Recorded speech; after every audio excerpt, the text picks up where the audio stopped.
Hello, Anupam. Hello, sir. Congratulations on your success in the Patna High Court as a translator and translator cum proofreader. How are you feeling now? I'm feeling very grateful, very happy, to be very honest. Nothing could have made me more happy than this. I think I do guess that this happiness is due to the fact that you have got a job in your home state, Bihar, isn't it? This happiness To may be, have doubled. yes, sir, as a single child, of course, it is a very, very big thing that I am very close to my hometown in Okay. Patna itself. So, yes, sir, true. Yeah. Anupam, could you say something about the educational background of yours? Yes, sir. I have done my class 10th in 2016 from CBSE board from one of the good schools. After that, sir, I shifted to BACB, High School Board of Examination in my class 12. That was in 2018. And from that point onwards, my English major is in graduation. And that happened in 2022. That was cleared. And followed by that were my two masters that were simultaneous. One was in English literature and the other was in Hindi. And currently, I am still pursuing my postgraduate diploma in translation. So you are a super duper fresher, you can say. That while pursuing the degree courses, master's degree courses, you are still pursuing PhD. You have not completed it yet, and you have got a job. You are a finalist. So this is really a very big achievement. But Thank you. one question arises: why two master's degrees at the same time? Okay. Sir, my first master was in English, and that was the master's I took my admission in the moment after I cleared my graduation. But after that, I realized that my entire graduation was in English medium only. I did not write one paper in Hindi. And in order to be a translator after this, which I had already decided, I needed to have either a degree, either a post graduation degree in Hindi literature, or my graduation was supposed to have my medium in Hindi. And none Okay. of them were there. So I had to take another master's that was in Hindi. And according to the UGC guidelines 2022, I think, they allowed us to take two master degrees simultaneously. So I did that. It was convenient for me. So, I do guess that you took up two degree courses at the same time, along with a PGDT. You must have decided that you would go for being a translator, isn't it? So, Or Rajbhasha Adhikari, because you are also eligible for being a Rajbhasha Adhikari. Uh, why haven't you thought of preparing for some other kinds of examinations, like simple uh, assistant manager in bank exams, okay, by taking bank exams or SSC exams? Okay, there are so many many vacancies released by declared by different kinds of departments. So why this one? sir, actually, I have a background in literature in my family. My grandfather was very well versed in Hindi. My father himself is a teacher of English for so many years by now, and he's a government teacher as well. So I had this literature background, and my automatic bias was towards this. I would never have got any job satisfaction had I not connected myself to at least one wing in my life as a literature enthusiast. That is why I wanted translation to be in my career, sir. So, But yeah. you know that the general translation and the translations relating to the codes, okay, just both kinds of translations are quite different from each other.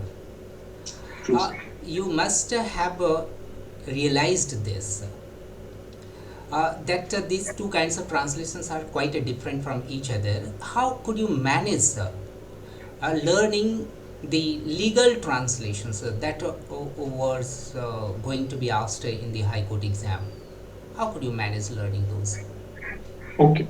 So, firstly, the primal aptitude in translation, whether it is legal or not legal, is by literature only. That is boosted by literature itself. If you have that bilingual knowledge enough, you have that flow that is required. After that, the adjective, that is the legality that comes after that, was supposed to be taken care of. So I had just a little bit of job to do. I just had to freshen myself up for the upper layer, that was the legal layer, that was on the actual concept of translation. And for that, I referred to dictionaries, and I referred to the legal books, and also the judgments that were available on Google Chrome and your websites as well. So Hmm. yeah, I Okay, did that. so you prepared for this examination and you cracked that. By the way, which kinds of challenges that you could face while preparing for this kind of exam? Sir, actually, in the entire process of translation, there are many factors involved. Paraphrasing is also there that we can use. Transliteration can be done as well. And then the Shabdishah Anwar that we call literal translation, that is also, we have so many things at our disposal that we can use while translating the normal texts. And still, in the normal text, जो translation की विधा है, the art of translation, that has so many limitations, even in the normal context. So when the legal context gets itself introduced, the limitations get increased a lot more, because then I do not have the chance of paraphrasing. I do not have any chance of writing something which is just elaborative or very much verbose. So I can't do that. Those were my challenges, that I had to sum myself up, and the translation was supposed to be precise and accurate. So Okay, those were the biggest challenges. then as you know that doing translation really demands a lot of attention, and whatever the translations you have done out of the given text relating to some legal ones, its evaluation is highly required. Some experts evaluation is required.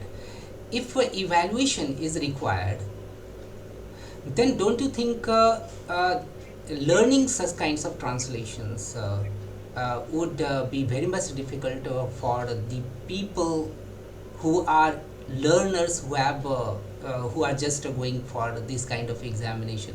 How could you manage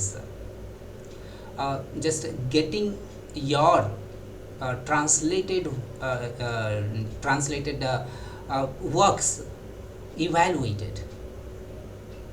So there is this process that I did not know the name of until I came across your questions and your preparation in the interview. That process is called back translation. Okay. I was not aware of the term itself, but I used to do it. And back translation means that, of course, I'm telling it for the viewers. It is something that once I translate a text, I again retranslate that text to the original one, and I see how close both those texts are. If I'm feeling that my translated version is not that close or not that precise to the original text, it does not lead me to the same meaning and precision. That means I have lacked something. So Okay. that was my guiding light, sir. So you chose some of the legal documents from the sites, Patna High Court sites, or some other sites, and then you tried a lot. You translated those documents, back to back translations were done by you, and in this way you became well conversed with Yeah. translation, isn't it? For the preparation of this examination, how many legal words you may have learned that you could make the legal translation easy for you? Sir, I would like to categorize it in four ways. The first one, see, the way I prepared for the words, they were not mere words but expressions as well. Sometimes, in my pursuit of translating the legal documents, I would see that it is not just the particular word that is there which I lack the knowledge of. The entire term, like the sentenced to death. So it is not just that sentenced and death are there individually. Sentenced to death is one term that is there. Okay. So there were many such legal terms that were predefined, pre-structured. So I Hmm. was, in my pursuit of learning those words, also noting down those repetitive structured expressions as well. So they helped me a lot. And Okay. the way, yes, sir, you So can ask. could you guess how many words you may have crammed, you may have learned, so that the legal translation would have become very much easier for you? So, sir, from what I can count, Hmm. I have read at least 1200 legal words. Out 1200, of, that's really a yes, great number. thank you, sir. 1200 legal terms. Okay. Yes, Yeah. 1200 legal terms I have Hmm. read,